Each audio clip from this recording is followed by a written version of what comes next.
Les doy la bienvenida nuevamente a este espacio virtual con el que estamos trabajando en historia. Como pueden ver en el título, hoy vamos a ver las sociedades precolombinas con Estado. Lo vamos a dividir por un lado en Mesoamérica y por el otro lado en Suramérica.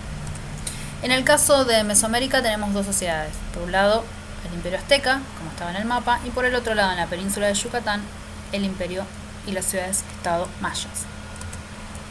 Es muy importante aclarar antes de empezar que el Imperio Azteca estaba conformado por tres sociedades: Texcoco, Tlacopan y la sociedad mexica, en la ciudad de Tenochtitlán, que era la sociedad más poblada, algunos calculan 2 millones de habitantes, que estaba muy controlada en sus entradas y salidas para que en esta representación que se hace de este documento, todos los edificios que estaban en el centro, que eran políticos y religiosos, estuvieran rodeados por la población.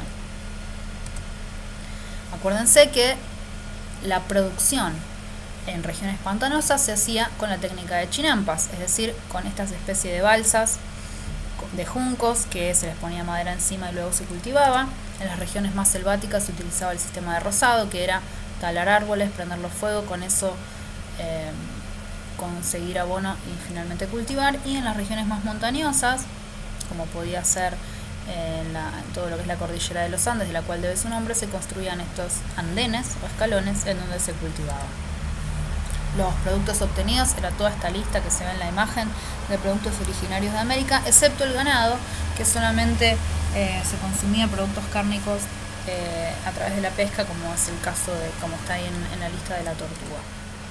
Todos estos productos y unos más que ya vamos a ver se intercambiaban en los tianguis o mercados. Los altepetl, las ciudades-estado, trataban de llegar desde las regiones aztecas y mayas, vinculándose también incluso más al sur con el imperio inca.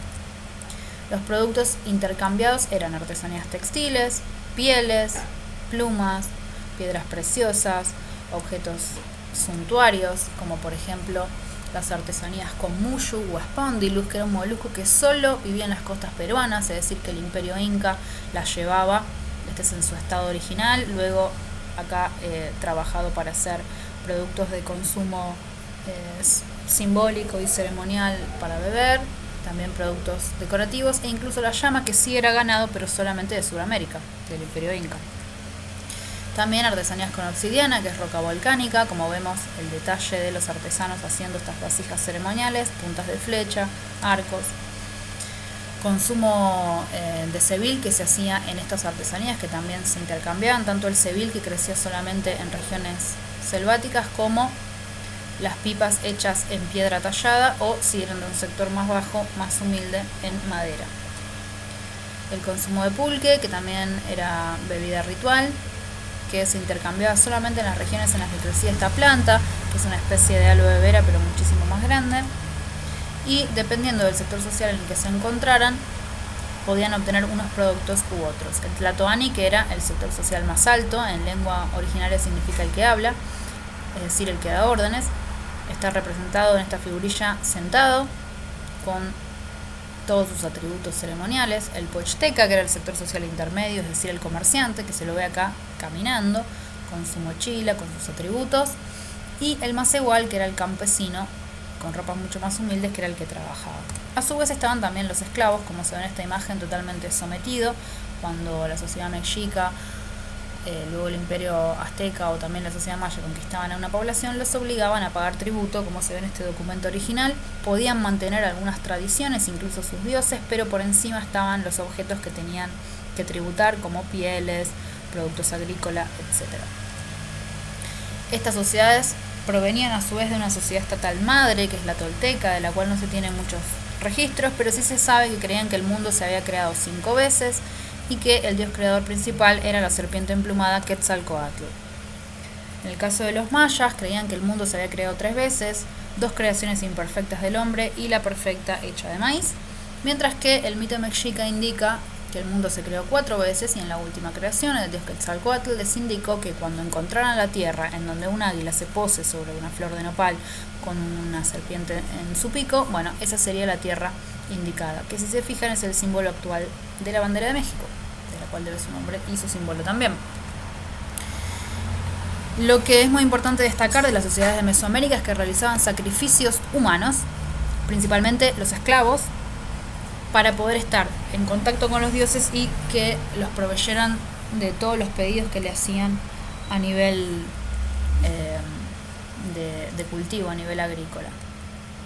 Todo esto lo registraban en sus calendarios, que eran circulares, porque esto indicaba que el tiempo es cíclico. Y una de las cosas que registraban más importante allí era justamente esta cuestión de la conquista permanente o guerra endémica, es decir que las sociedades mesoamericanas eran perfectamente conscientes de que el espacio en Mesoamérica era limitado, que los recursos eran escasos y que entonces eventualmente una sociedad siempre se iba a estar conquistando mutuamente. Por eso es que creían que el tiempo era cíclico, porque todo el tiempo se repetía esta idea de la creación y destrucción de los mundos, porque en realidad lo que estaba reflejando es la creación y destrucción de los imperios y de los poderes estatales. Para eso registraban todos los acontecimientos, pero también el pago de tributos, los mitos, las leyendas, en sistemas vigesimales, como se ve en la imagen. Incluso en algunos momentos puntuales, cuando no funcionaban estos pedidos, recurrían al sacrificio humano de soldados propios. Lo enfrentaban en juegos de pelota que eran de muy difícil acceso, porque tenían que invocar esta pelota que era de piedra con el movimiento de sus caderas y de sus brazos en este arco, y el equipo que ganaba, que no era el que más goles metía porque era muy difícil, sino el que menos faltas cometía, era sacrificado para que los dioses cumplieran con sus pedidos. Estos pedidos generalmente se hacían en los observatorios astronómicos, que eran las pirámides. De esta manera se podían observar los astros, que eran las fuerzas de la naturaleza, o sea, los dioses, y poder prevenir catástrofes climáticas y pedir por la mejora en los cultivos. A su vez, también tenían los temazcales o casas de vapor en donde cuidaban su salud, así como con una dieta balanceada con la higiene. Realizaban consumos ceremoniales, como dijimos antes, de pulque y de cebil, para poder estar en contacto con los dioses y poder de esa manera soportar en muchos casos la tortura que implicaba el sacrificio humano. Y finalmente enterraban a sus familiares con todos los objetos preciados que poseían. A mayor jerarquía social, mejor la calidad de los objetos, y de esa manera la persona que moría también era un canal más para pedirle a los dioses las distintas ofrendas que necesitaban desde este mundo, porque esas ofrendas se seguían dando en las tumbas aun cuando la persona llevara mucho tiempo fallecida, porque estaba en contacto directo con los dioses.